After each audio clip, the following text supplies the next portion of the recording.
चित्त क्या है? चित्त अशुद्ध क्यों होता है? चित्त के बारे में जानना है तो आपको अंत तक देखना होगा इस वीडियो को।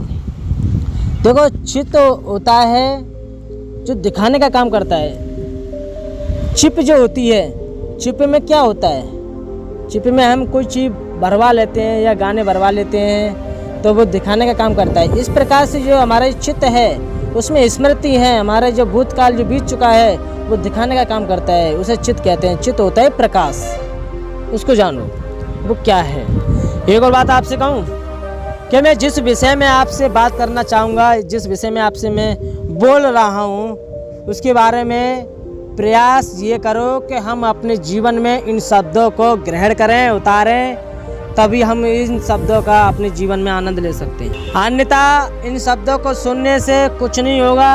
सुनते रहो, हमारी सुनी, दो चारों की सुनी और चाची लोगों की और सुनोगे, कुछ फर्क पड़ने वाला नहीं है। जब तक हम अपने जीवन में उन शब्दों को अपने घट में नहीं उतारें, उन आचरणों में ना लाएं, तब तक हमारा जीवन सफल नहीं है।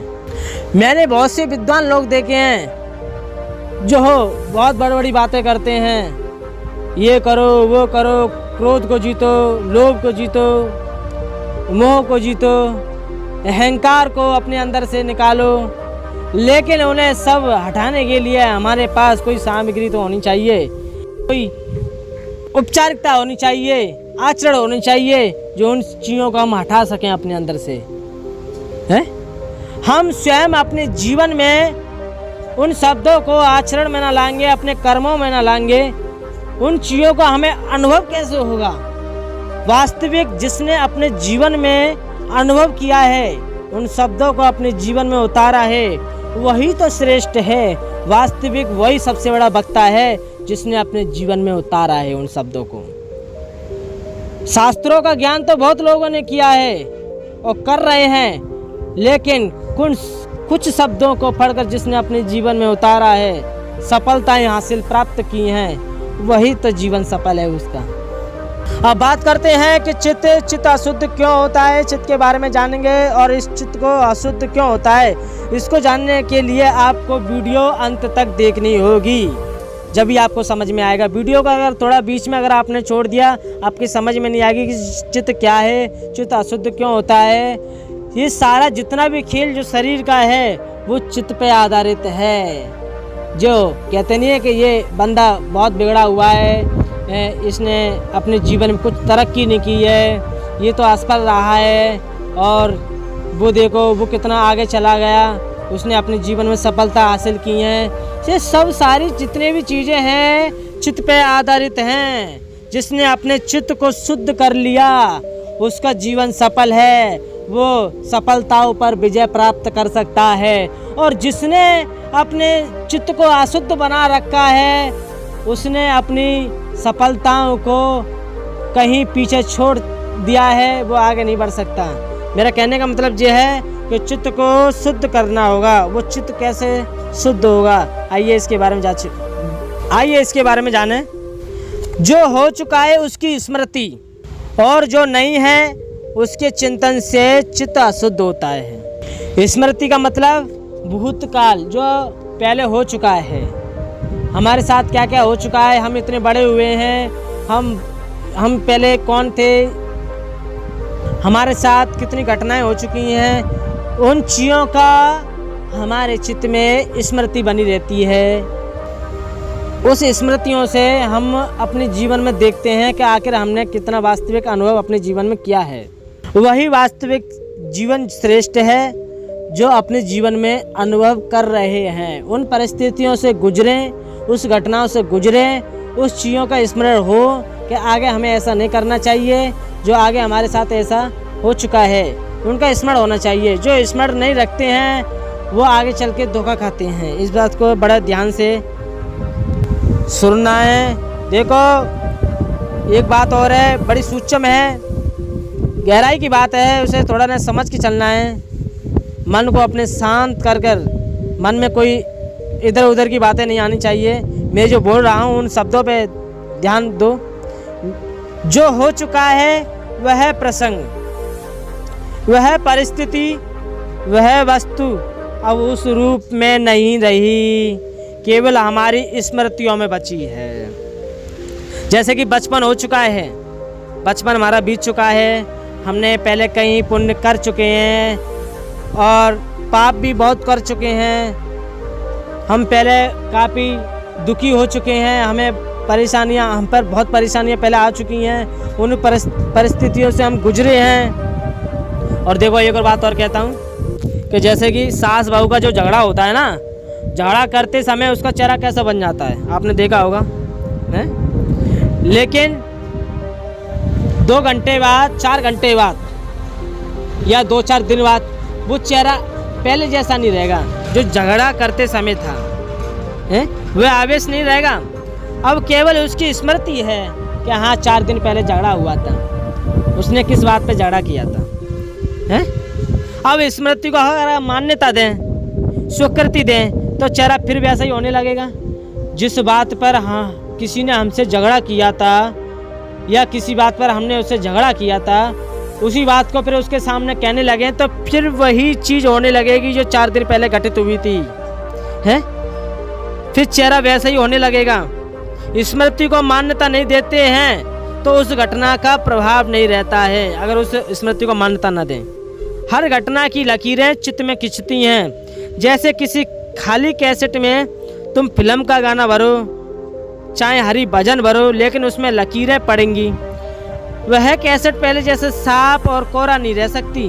उसे साफ रखने के लिए आप क्या करेंगे मालूम है? उसमें फिल्म का गाना नहीं भरोगे, भजन नहीं भरोगे, उसे ऐसे ही प्लेयर से गुजर जाने दो, खाली कैसेट ऐसी चलने दो, तब उसकी शून्यता को महसूस कर सकोगे आप। ऐसे कैसेट का क्या लाभ, ये एक अलग सवाल है। लेकिन कोरे कैसेट में जो शून्य है, जो ध्वनि विहीनता है, उसे महसूस करना है तो उसे ऐसे ही चलाना होगा। लेकिन रिकॉर्डिंग का कैसेट तो ऐसे ही गुजर जाता है, परंतु हमारी ये चित्त रूपी कैसेट का ऐसे गुजरना संभव नहीं है। संभव है? नहीं है। चित्त में हमेशा हमें अच्छी चीज़ों का ही स्मरण करना चाहिए, सुंदर सुंदर बातें हमें अपने अंदर लानी चाहिए, परमात्मा का भजन करना चाहिए, परमात्मा के गुणानुवादों का चिंतन करना चाहिए, उनकी लीलाओं का चिंतन करना चाहिए, है? अन्य किस्म के चिंतन से चिंत मलिन होगा।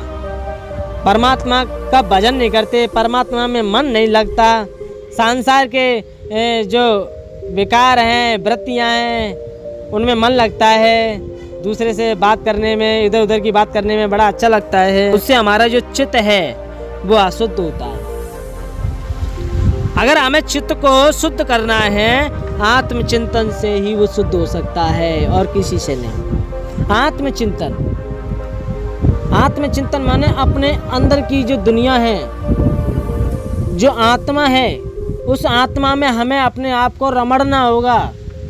इस मन को उस आत्मा से संबंध बनाना पड़ेगा। जैसे कि गुरु और शिष्य का संबंध होता है? गुरु जैसी आज्ञा देगा वैसा ही चला करेगा कि नहीं करेगा। ऐसे ही जो मन जो है वो शिष्य बनकर, उस आत्मा जो है वो गुरु है आत्मा, उसकी आज्ञा का पालन करना होगा। उसकी आज्ञा का पालन जब वो करेगा, मन उस दुनिया में रमड़ेगा, तो उस आत्मचिंतन से मन शुद्ध होगा। आत्म साक्षात्कार से ये बोध हो जाए कि स्मृति और संबंध के आधार पर चित्त वस्तुओं को अपने पर अंकित करता है। लेकिन चित्त को निकम्मा भी मत छोड़ो। निकम्मा का मतलब इस चित्त को फालतू मत छोड़ो। जैसे परमात्मा में मन नहीं लग रहा है तो हमारे पास जो समय है थोड़ा आराम कर लिया, विश्राम कर लिया, लेकिन इसको चित्त को खाली मत रहने दो, फालतू मत बैठो। अगर हम किसी के पास फालतू बैठ गए, उधर उधर की बातें करने लगे, तो हमारा जो चित्त है वो अशुद्ध की तरफ चला जाएगा, अशुद्ध हो जाएगा। बेकार चित्त बंधन के जाल बुनता है। चित्त को बढ़िया काम में लगाते रहो, बढ़िया काम में लगाते रहो, उसे कोई ना कोई काम देते रहो, उसे अगर ज़्यादा नहीं बनता है तो हम फालतू बैठे हैं, तो परमात्मा की जो पुस्तक हैं, जो गीता है, भागवत है, रामायण है, अच्छी अच्छी कहानियाँ हैं, उन्हें पढ़ो, चित्त को शुद्ध करो। फालतू बातें इसमें अगर चित्त में लाओगे, इसके बुद्धि माना अपनी बुद्धि में लाओगे फालतू बातों को, तो तुम्हारा चित्त अशुद्ध होगा। फालतू बातों पे ज़्यादा ध्यान दोगे तो चित्त तुम्हारा अशुद्ध होगा। और देखो, जब तक चित्त की शुद्धि ना हो, एक बात और है, जब तक चित्त की शुद्धि ना हो तब तक हमें एकांत में जाकर बैठे, एकांत में बैठकर किताब जो है, रामायण जो है, भागवत है, गीता है, उन्हें पढ़ो, थोड़ा थोड़ा पढ़ो गाते एकांत में बैठकर, कितना मन लगेगा। और उसका चिंतन करके राग और गहरा करेगा। जिसके साथ द्वेष है, जिसके साथ द्वेष है, उसका चिंतन करके द्वेष को और भड़का देगा। बात समझ रहे हो? जैसे कि हमारा किसी के साथ द्वेष है, उसका अगर हम चिंतन करेंगे कि वो ऐसा करता है, ये करता है, तो हमारे अंदर जो द्वेष है वो और ज़्यादा भड़का देगा द्वेषों को। जब किसी के साथ झगड़ा हो जाए, अशांति हो जाए, दुश्मनी हो जाए, तो एकांत में ना जाकर उसकी खुश करने का कार्यक्रम चालू कर दो, उसे अच्छी सलाह देना स्टार्ट कर दो, जिससे शत्रुता हो जाए, उसी को खुश करें। यही सबसे बड़ी वीरता है, यही पुरुषार्थ है कि जिसके लिए बुरे विचार आए उसके लिए चिंतन करो, सोचो कि उसका भला कैसे हो, मंगल कैसे हो। एक और बात और है, बड़े ध्यान से है, उसको अगर आप समझें तो अपने जीवन में उस चीज़ को उतारें। हमारे अंदर जितनी भी विकार हैं, हमारे अंदर जितनी भी ये वृत्तियाँ अशुद्धि हैं, उनको कैसे हटाएं? तो इसके लिए एक बहुत सुंदर एक उदाहरण है, उस उदाहरण को समझना।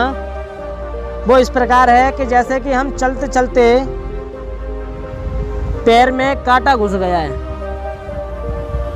चलते चलते पैर में कोई कांटा घुस गया, रात को वह पीड़ा दे रहा है, और उस कांटे को हम निकालते नहीं हैं, उस कष्ट को सह रहे हैं, उस पीड़ा को सह रहे हैं। अधिक भीतर चुभाने से तो नहीं कहते दूर होगा पीड़ा। इसी प्रकार किसी से टक्कर हो गई हो, द्वेष हो गया हो, उसको नष्ट करने की सोचते हैं हम, और लगा हुआ कांटा गहरा चुभा रहा है, आप उसका बुरा सोच रहे हो, वह आपका बुरा सोच रहा है, तो दोनों की चित्त ज़्यादा अशुद्ध होंगे कि नहीं? सामने वाला व्यक्ति आपसे झगड़ा कर रहा है और आप भी उससे झगड़ा कर रहे हो, तो दोनों के चित्त अशुद्ध होंगे। तो अब आप बताइए कि उसका कल्याण सोचना शुरू कर दो। आप, वो हमसे झगड़ रहा है, उसका कल्याण सोचना शुरू कर दो। आपके हृदय में जो कांटा लगा हुआ है, आपके पैर में जो कांटा लगा हुआ है, वो निकल जाएगा। आप अपने शत्रु का कल्याण सोच रहे हो, वह आपका अकल्याण सोच रहा है, वह सफल नहीं होगा। आवेश में आकर वे आपका हित कर बैठे, लेकिन आपके हृदय में उसके प्रीति हित की भावना है, तो उसका हृदय परिवर्तन हो जाएगा। सामने वाला कैसा भी व्यवहार करे, सामने वाला कैसा भी व्यवहार करे, लेकिन आपके चित्त में उसकी स्वीकृति ना हो, आप लेते नहीं। सामने वाला कोई गाली दे रहा है तो आप भी उसे गाली दोगे? नहीं। आप सत्पुरुष हो, आप अच्छे हैं, आप उसे गाली नहीं दोगे। आप उसकी गाली को लो मत। उसके द्वेष की बात को तो उसके द्वेष के आगे चलता रहेगा, लेकिन आपने पटरियां बनाई ही नहीं उसके लिए जो उसकी द्वेष की गाड़ी चले। सामने वाले ने एक गाली दी आपको, उसको दो गाली दोगे तो आपने उसके लिए पटरी बना के तैयार कर दी। वो आपको 4 गाली दे सकता है कि इसने मुझे गाली दी, उसने जवाब मुझे पलट के दे दिया।